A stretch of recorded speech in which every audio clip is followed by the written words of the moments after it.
Spoštovane kolegice in kolegi, zdaj nekako po tem našem druženju pri kosilu se spodobi ena malo bolj lahkotna tema. Ne vem, če je ravno lahkotna, avtor tega ne nakazuje, bom pa poskušal to čim bolj približati v tej smeri. Torej, govorili bomo o Mihaelu Vernetu, ki je bil danes že omenjen, pravzaprav tudi včeraj. Šlo je za zelo ozkega sodelavca škofa Ravnikarja, tudi človeka, ki se je navdihoval in imel škofa Ravnikarja za svoj vzor. Škof, ki ga je povlekel v Trst, ki ga je podpiral vsestransko in mu dejansko stal na poti oziroma ob strani v njegovi poklicni poti. Bil je zgodovinar, prevajalec, profesor, nadzornik šolski, stolni kanonik v Trstu, skratka izredno zanimiva osebnost, ki je nekoliko izšla iz našega spomina. Lani je minilo 225 let njegove smrti. Ob tej priložnosti se zahvaljujem prijatelju Ivu Jevnikarju, ki mi je objavil, ki me je spodbudil za objavo prispevka v tržaškem mesečniku Mladika. Z tega mesta bi tudi povedal, da je najboljši slovenski mesečnik. In potem je nastala tudi ideja za ta referat. Torej, dajmo se zdaj mi pozabavati in videti, kdo je pravzaprav bil človek, ki je v Trstu umrl, ki je tukaj pokopan in ima zelo zanimiv priimek, ki se ga po slovensko izgovori Verne. To je njegova edina znana fotografija o tem človeku, rojenemu v Orehku pri Trstu. To je danes Postojni, seveda lapsus lingo, se upravičujem, pri Postojni. Tam je bil rojen in sicer je bil rojen 28. septembra 1797, torej več kot 20 let mlajši od svojega vzornika. Kot smo rekli, umrl je v Trstu in dajmo si pobliže pogledati njegovo življenje, bogato življenje. Zdaj boste vprašali, Renato, zakaj ti, ki odpiraš druge raziskovalne teme, se ukvarjaš s tem človekom, Mihaelom Vernetom, ki je mogoče po krivici zašel v narodni spomin, pa ni edini.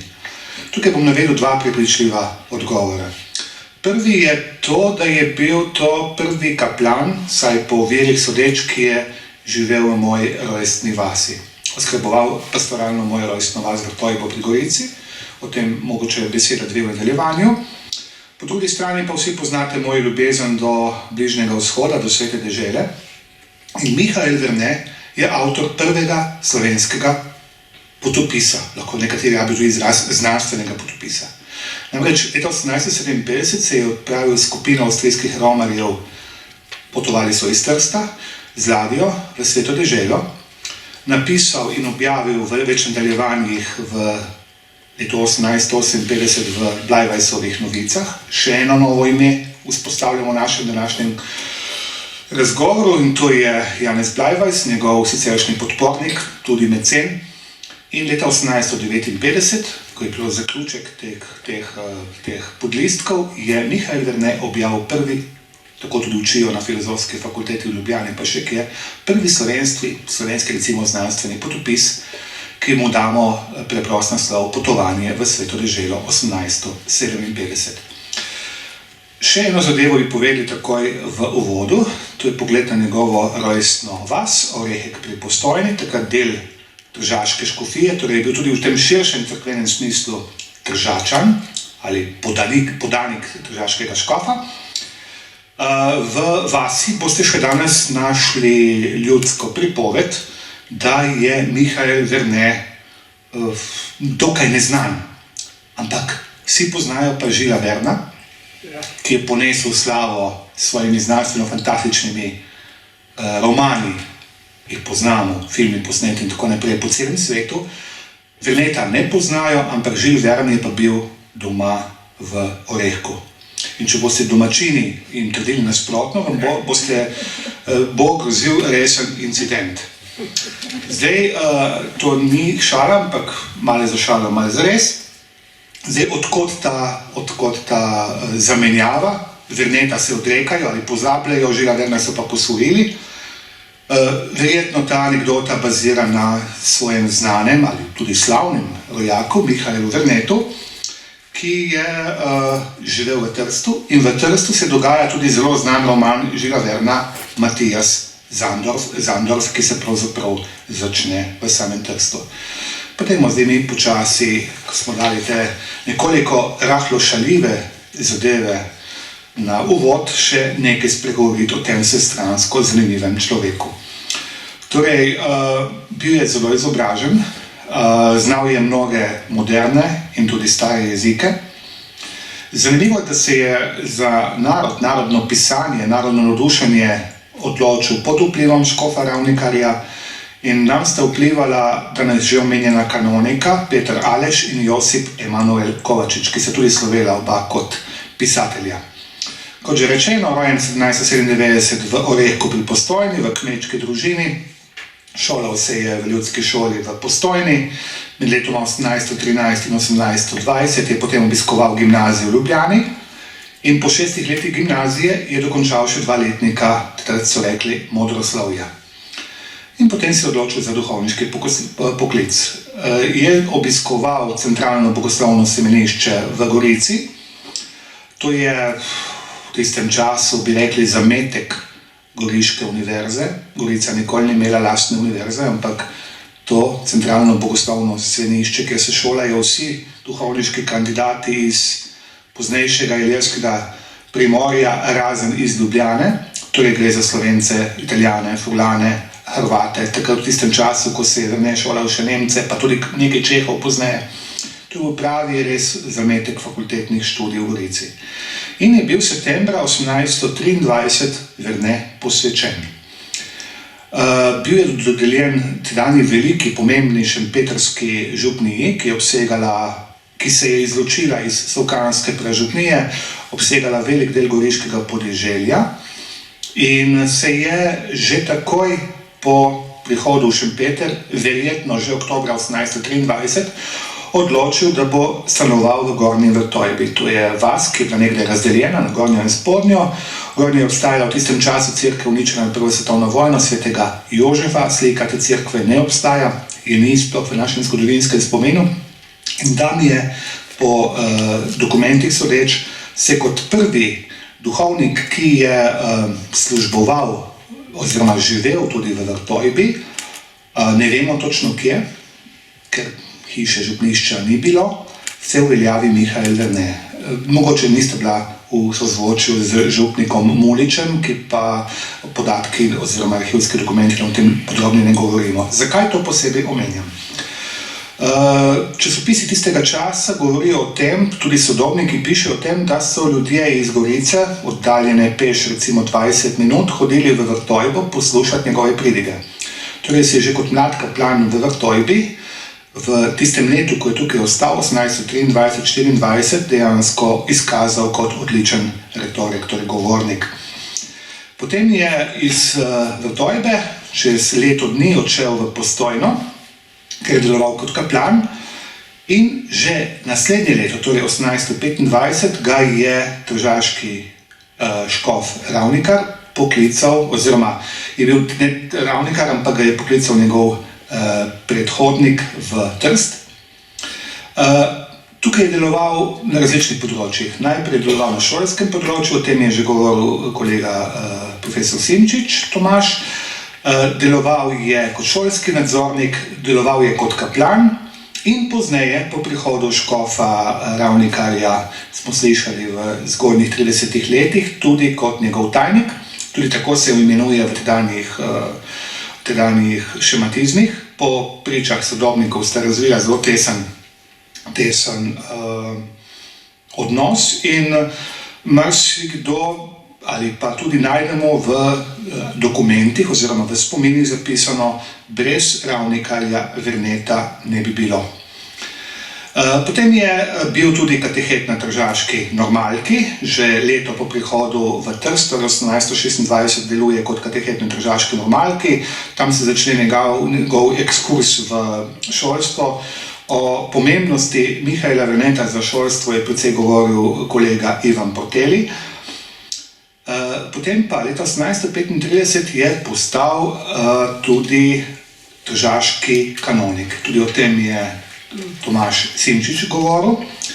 Bil je stolni kanonik med 1835 in 1846, šolski nadzornik in zanimivo, s tem preidemo na končno dobje, vmes bomo še se pozabavali, kaj vse je počel Vernet v Trstu, je bil po smrti škofa Ravnikarja 1845 tudi imenovan za kapitularnega vikarja. Po domače bi rekli tistega, ki je vodil škofijo približno 1 leto dni do prihoda novega škofa legata. Zakaj to poudarjam? Zato, da vidimo, za kako pomembno osebnost je šlo. Torej, stolni kanonik, leta 1846 postane tudi stolni prošt in ostane na tem mestu do smrti. Zdaj, poleg šolstva, kateremu se je posvečal, in potem v poznejših letih, približno on je začel pisariti šele pri 50-ih, se je vnel za tako imenovano narodno stvar, prevajati, kot bomo videli, pisati zgodovino, prevajati celo Koran. Prav ste slišali, Koran je eden prvih na slovenski, ki je začel Koran prevajati. Je on ogromno potoval. Imel je pravo strast do potovanj. In en svojih zapisov pravi, bom citiral Mihael Vernet, potovati me je, kakor veš, od nekdaj najbolj veselilo. Slovstveni zgodovinar Karol Glaser ga je poimenoval tudi slovenski turist. In prav na potovanjih je Mihael Vernet dobival snov za svoje potopise, objavljal je predvsem v tedniku Ljubljanske kmetijske in rokodelske novice, ki jih je urejal, kot smo že omenjali, Janez Blajvajs. Eno prvih takih potovanj, ki ni ostalo nezapaženo v tisku tistega časa, je bilo potovanje po Sloveniji in Hrvaški, ki ga je tudi potem opisal naslednje leto 1852 v Novicah in ga je naslovil Popotovanje po nekaterih jugoslovenskih krajih. Potem se je odpravil na potovanje po Italiji, ki ga je spet opisal v rokodelskih novicah in ga je imenoval Potovanje po Laškem. Šel je tja do Rima in do Neaplja, ki je bil njegova najjužnejša, najbolj skrajna točka. To je šlo potem, tudi smo omenili v novicah. In potem je prišlo tisto znamenito leto 1857, ko se je odpravil na Bližnji vzhod. To je bilo pa za tiste čase, veste, nekaj nepojmljivega. Iti z ladjo, sam oziroma v skupini, ampak on je potoval brez družine, brez prijateljev, prijavil se je na romarsko pot tistega časa in je šel potem, smo rekli, na Bližnji vzhod.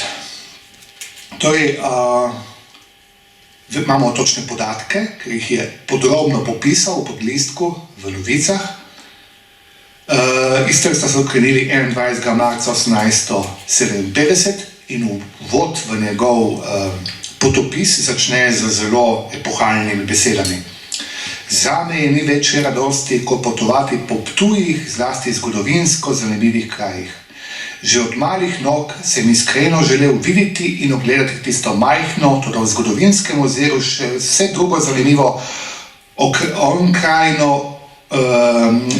unikraj Sredozemskega morja proti jugoizhodu in preteklo jesen sem ti pravil, da mislim tja potovati, da si ravno sem že v letih. Torej, imel že več kot, oziroma imel 60 let, ne? Kar sem lani mislil, sem to vršil letos. 21. dan sušca, nastopim z avstrijskimi romarji dolgo in težavno potovanje. Vreme ni bilo kaj ugodno, burja je ojstro brila in sneg je naletoval. K sreči pa je bil prvi dan popotovanja tudi najhujši. Ob 8. zjutraj odrinemo na Lloydovem parabrodu Kalkuta iz našega blagega Trsta. In potem Mihael Vernet v nadaljevanjih podrobno opiše pot okoli Istre, celo Dalmacijo, mimo Dubrovnika, Albanije, grških otokov in potem tudi samo Sveto deželo. Zdaj, nekdo, ki ni bil nikoli v tej deželi, kot recimo midva z sestro tukaj, ki sva sestelarijo, dejansko plastičnost tistega časa, ljudi, ki niso poznali filmov, o tem niso toliko brali, niso imeli to vrstne literature, res je bil mojster za podrobnosti. To potovanje je trajalo en dober mesec, veste, in potem, recimo en primer bom dal še, to je pa zanimivo, Jeruzalem, Betlehem, dobrih 10 kilometrov. Pot iz Betlehema v Jeruzalem je najboljša v celi deželi, da si ravno ni vozna pot. Le v 2 ali 3 krajih je nekoliko klanca in z majhnimi stroški bi se dala tu lepa vozna pot napraviti. Konec citata. Ker je Vernet zbolel, ni šel potem z ostalimi romarji na nadaljevanje v Galilejo in obisk Nazareta, ga je pa zanimivo, podrobno in plastično popisal, ker je hospicij v Jeruzalemu ostal in po pripovedovanju njegovih soromarjev je to zanimivo preberati. Preberite si v novicah, se splača prebrati. In potem ni bilo še konec. Konec aprila 1857 se zbrali v Jafi in potem s parnikom Bombaj nadaljevali pot do Aleksandrije v Egiptu in zanimivo, kako je Vernet opisal tedanjo Aleksandrijo. Citiram: današnje aleksandrijsko mesto je precej veliko in lepo, vendar pa le navadno, skoraj bi dejal evropejsko ali marveč evropejsko-azijsko mesto. Konec citata. Potem pa pride tisto najbolj glavno, slikovit opis umazanega Kaira, kot ga imenuje, egiptovske piramide v Gizi in mogočna reka Nil, to je njegov zapis. Potovanje se je končalo potem 9. maja, so se spet 9. maja 1957 zakrcali v Bombaj, odpravili z Aleksandrije proti Trstu, pluli mimo Krete in Karofa, vse to je lepo opisal, in so se v domovino vrnili 14. maja 1857, ali kot je zapisal, citiram Verneta, prijadramo srečno v Trst, ki mi je že čez 30 let predraga domačija. In potem seveda, konec citata, to je bilo potem v tistem času, nekaj velikega. S tem celotnim popisom romanja je želel Mihael Vernet svojim rojakom, ki v tistih časih niso veliko potovali, približati sveto deželo. Vprečni bralci so tako lahko spremljali Vernetova spoznavanja in občudovanja tujih dežel, te včasih tudi kritične opombe, pripombe in ugotovitve. Svoj potopis iz svete dežele je takole zaključil, citiram: in tako je bilo končano dolgo potovanje v sveto deželo. Bogu hvalim, da sem jo videl. Če pa sem s tem potopisom svojemu narodu stregel in če bojo Slovenci naši, ki so tudi do vseh manj niso nobenega takega popisa imeli, radi preberali te bukvice in veseli v duhu potovali po obljubljeni deželi, so izpolnjene vse moje želje. Konec citata. In potem je začel objavljati in je leta 1859, smo rekli, išlo njegovo znamenito delo Potovanje po izhodnem ali jutrovih deželah, ki velja, še enkrat ponovim, za prvi slovenski znanstveni potopis, ki ga danes preprosto slovenimo, Potovanje v sveto deželo. Posvetil ga je, kot ga imenuje, dragemu prijatelju, dr. Janezu Bleiberšus, in je seveda zbudilo veliko zanimanja tedanjega poslušalstva. Zdaj, v času šolanja je Vernet v glavnem uporabljal latinščino, grščino, tudi hebrejščino, seveda poleg obvezne nemščine, in je nekoliko zanemarjal materni jezik, ki ga je prinesel iz tedanje ljudske šole v domačih krajih. Na prigovarjanje škofa Ravnikarja se je posvetil predvsem, kot piše on, čitanju knjig, torej branju. In zanimivo, da se je prav branil slovenskih knjig toliko naučil slovenščine, da je pisal gladko in to je uporabljal dejansko do starih let. Je postal tudi dopisnik, redni dopisnik, pri svojih dobrih 50 letih v Ljubljanske novice. Jih je ne samo dopisoval, ampak tudi podpiral. Umrl je, rekli smo, dokaj mlad, pri svojih 64 letih. Zdaj, kaj je poleg tega še počel? Prevajal je, govorimo o Pomladi narodov, pozna 40. leta, po revoluciji 1848, zametki šolstva slovenskega, in Vernet se je prostovoljno javil, da bo za učence oziroma dijake prevajal tuje knjige v slovenščino. Kot je on zapisal, kaj je prevajal? Prevajal je v glavnem zgodovinske knjige, dotikal se je tako antičnega sveta, torej egipčanskega, grškega, nekoliko manj rimskega, kot tudi srednjega veka, recimo prevajal je traktate iz križarskih vojn. In kako on to utemeljuje? Vrlim učencem ljubljanskega gimnazija za poskušnjo, torej, da bi videli, kaj je slovenski jezik na tem višjem nivoju. Zanimivo je, da sta njegove odlomke, njegove prevode uporabljala tako Bleiweiss in tudi dr. Fran Miklošič v svojih berilih, ki so nastajala v tistem času. Zanimivo, da se je pri prevodih posluževal predvsem dveh jezikov, nemščine in latinščine, nemščine in francoščine, torej intelektualnega jezika tistega časa. Potem omenili smo njegov poskus nekaj prevod sur iz nemščine, ni znal arabsko, zato se je poslužil nemškega prevoda Korana.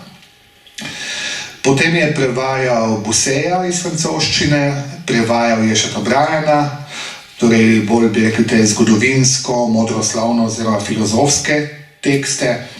Prevajal je Montesquieja, torej tudi nekoliko recimo politoloških tem se je loteval. Neverjeten tistega časa, ampak po eni stvari si ga moramo še posebej zapomniti.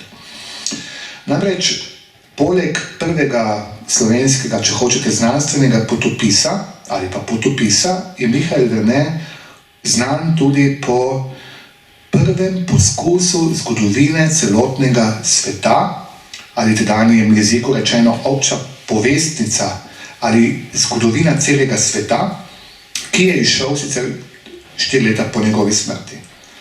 Zato so zaslužna dva avtorja, bi omenil, ga vidite na sliki, tudi edina slika ohranjena Matije Vrtovca, dolgoletnega župnika v Šentvidu oziroma danes Podnanosu v Vipavski dolini. Tudi factotum tistega časa, duhovnik, astronom, zgodovinar, odličen kletar, vinogradnik, ekonom, gospodarstvenik in tudi zgodovinar. In dejansko je Matija Vrtovec začel pisati prevod po prevodu, po francosko-nemških vzorih. Umrl je leta 1851 in njegovo delo je potem dokončal prav naš, ne samo dokončal, tudi dopolnil Mihael Verne. Žal je tudi on potem umrl in knjiga je išla 1865. leta. Imam še kaj časa? Ja. Dobro. Zdaj, kakšna je dediščina Mihaela Verneta? Mihael Verne, rekli smo 1861 v Trstu je umrl, bil tudi tukaj pokopan, imel je častni naziv stolnega prošta, s tem so bile tudi povezane nekatere finančne dotacije, ki so mu omogočale ugodno življenje, pa tudi njegova ljuba potovanja. Na stare leta žal ni več toliko potoval, kot bi si morda želel, zaradi bolehnega zdravja. Namreč zadnjih 10 let življenja je resno bolehal, je pa potem dokaj hitro in nenadoma umrl, kot smo rekli, v Trstu leta 1861. Kdo se je prvi zavzel za njegovo delo? Kdo je prvi tisti, ki je evalviral njegovo življenje? Omenili smo novice in njegove potovanja, potem pa revija Učiteljski tovariš, ki je bila stanovsko glasilo slovenskega učiteljstva, ki je začela že globoko v 19. stoletju opozarjati na njegovo, bomo rekli, pionirsko delo na področju pisanja za gimnazijce oziroma za šolajočo mladino, za dijake. Tukaj so mu prave slavilne traktate posvečali, ne toliko zaradi njegove izvirnosti, ampak bolj zaradi tega, da bi poudarili njegovo recimo temu zavzemanje za pionirsko delo pri pri rihtanju oziroma vzpostavljanju slovenske strokovne literature, zlasti na področju zgodovinopisja. Moramo priznati, da Mihael Verne je sodil med tiste slovenske duhovnike, zlasti druge polovice 19. stoletja, ki je dejansko, kot ga citirajo v Učiteljskem tovarišu, na stara leta, citiram, odlični službi, prijel za pero iz čistega domoljubja, hoteč vsaj nekoliko tudi s svojimi trudi pospešiti oživljeno slovensko slovstvo ter koristiti svoji domovini. Bil je dober prijatelj škofu Ravnikarju, doktorju Blajversu in mnogim drugim slovenskim veljakom one dobe. Verne, in tukaj poudarjajo pisci v Učiteljskem tovarišu, Verne je bil zgled požrtvovalnosti in iskrene domoljubnosti našim veljakom, ki marsikdaj v poznejši dobi, zlasti ako dosežejo neko stopnjo časti, krenejo leta vse drugačno pot, njegov jo je krenil vrli Verne, ter malomarno odlože ne le pisateljsko pero, temveč se celo ohladel ljubezni do domovine in se filistersko umaknejo v kot. V tem pogledu si je zaslužil marljivi Verne hvaležnost narodovo. Konec citata. Torej, naj s tem zaključim svoje izlaganje, svoj prispevek o tem človeku, ki je bil Postojnčan, živel v Trstu, deloval v Trstu, marsikaj dosegel prav s pomočjo svojega mecena, vzornika, tudi šefa, če hočete, Matevža Ravnikarja, in se ga lahko Slovenci spominjamo po prevodih in pa po potopisu Potovanje v sveto deželo. Hvala lepa.